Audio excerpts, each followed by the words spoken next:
Ons boek van die week is Isa se uitdaging.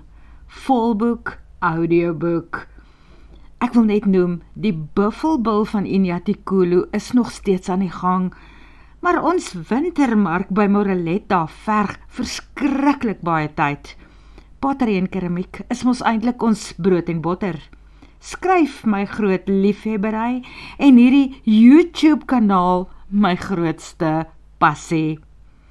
So hier kom Isa se uitdaging. Ek gee vir julle 'n bietjie agtergrond.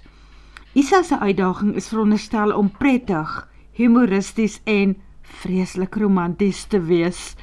Die oomblik waarop Rudy Veldhagen vir die eerste keer na baie jare weer sy jeugliefde Isa Krynhou sien, is hy glad nie meer so teleurgesteld soos destyds toe sy hulle verhouding verbreek het om met iemand anders te trou nie.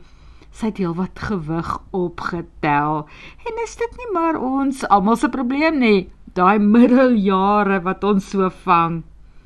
Wat Rudy nie weet nie, is dat Isa vir haarself 'n uitdaging gestel het om ten minste 16 kg in 16 weke te verloor. Nie dat dit enige verskil aan hom gemaak het nie. Al is hy terug uit Nieu-Seeland, is hy nie meer van plan om bande met haar te bou, soos wat hy aanvanklik gedink het nie. Sy kop staan nou Mosambiek toe. Isa wil nie gewig verloor om Rudy te beïndruk nie. Sy wil bloot beter lyk op haar dogter se troue.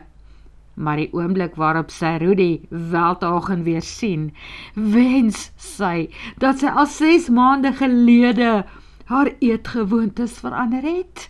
Hy moes haar regtig nie nou weer op so laagtepunt gesien het nie. Ag, boonop is hulle albei realisties genoeg om te weet dat die lewe nie regtig tweede kanse bied nie.